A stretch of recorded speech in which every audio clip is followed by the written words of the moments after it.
కనిగిరి పట్టణంలోని గార్లపేట రోడ్డులో గల శ్రీ అవధూత రమేష్ నాయన దత్త ఆశ్రమంలో మంగళవారం శ్రీ అవధూత రమేష్ నాయన 10వ ఆరాధన మహోత్సవ వేడుకలు అత్యంత భక్తిశ్రద్ధలతో జరిగాయి. భక్తులు అధిక సంఖ్యలో అవధూత రమేష్ నాయన మహాసమాధిని దర్శించుకుని విశేష పూజలు, అభిషేకాలు నిర్వహించారు. డాక్టర్ పిప్పళ్ల ప్రసాదరావు బృందం చే దత్తనామ సంకీర్తన భక్తులను భక్తిపార్వస్వంలో ముంచెత్తింది.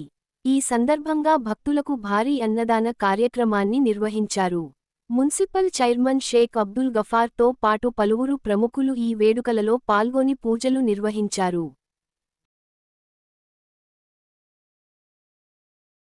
ఎలా ఉన్నావురా అంటే, బాబాయ్ నేను చాలా బాగున్నానని చెప్పండి. నానా ఎలా ఉన్నావు? నేను చాలా బాగున్నానని చెప్పండి. ఈ మధ్యలో టీవీలో వాస్తవాలు మాట్లాడండి అంటున్నారు,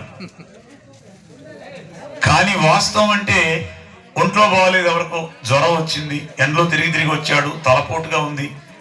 వాస్తవంగా అతను చెప్పాలి, ఎలా ఉన్నావు అంటే నా పరిస్థితి ఎలా ఉందండి, బాగోలేదండి అని చెప్పాలి, అది వాస్తవం.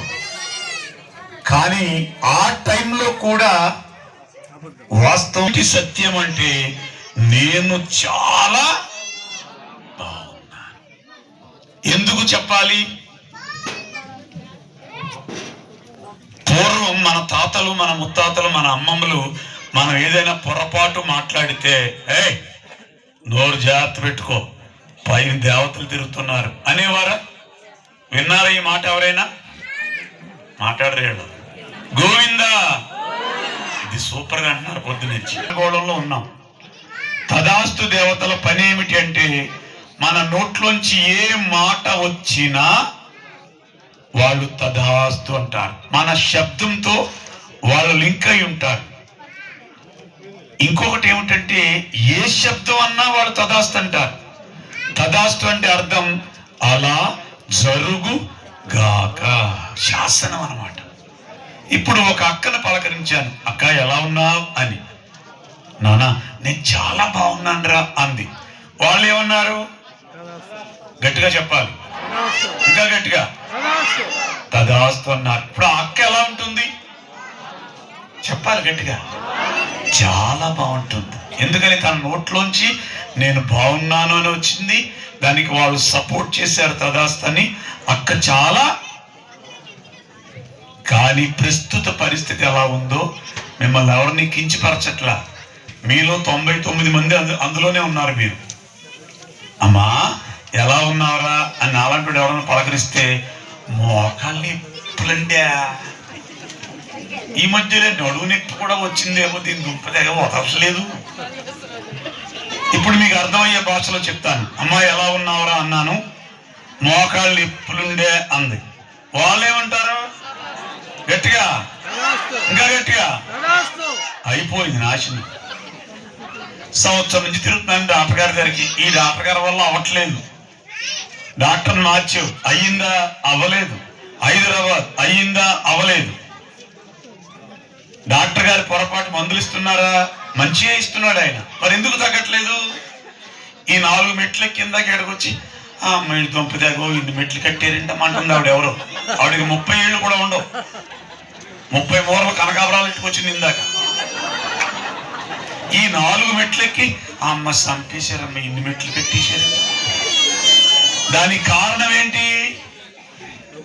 ఒకే ఒక్క కారణం. అన్నీ ఉంటున్నాయి, అల్లున్నోట్లో ఆ శని ఏంటో చెప్పనా? పనికి మాలిన మాటలు. నాకు బాగోలేదు, మా ఆయన సరిగ్గా చూడట్లేదు, మా అత్తగారు దొంగదే, మా ఆడబుడిని ఎవరెయ్యాలి. ఇంత కార్యక్రమం చేస్తున్నాడంటే సాగర్ గారి ఎంత నొక్కేసాడు. ఈ బాబా వజ్రాలన్నీ ఇక్కడే ఉంటాయి, శుభ్రంగా తిని ఎవరు గుర్తుపెట్టుకోండి.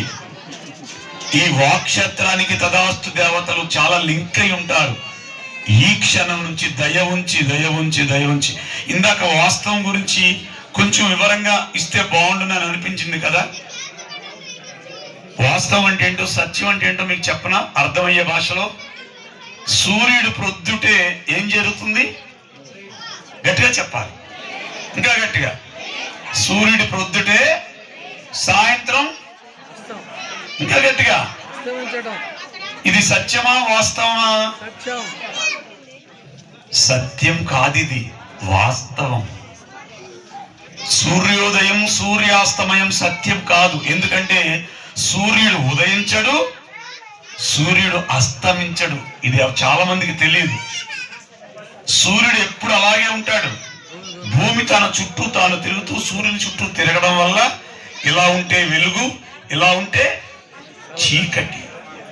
వాస్తవానికి సత్యానికి ఎంత తేడా ఉందో తెలుసా? సత్యం ఏంటంటే సూర్యుడు ఉదయించడు, అస్తమించడు. వాస్తవం సూర్యుడు ఉదయిస్తాడు, అస్తమిస్తాడు. కానీ గాంధీ మహానుభావుడు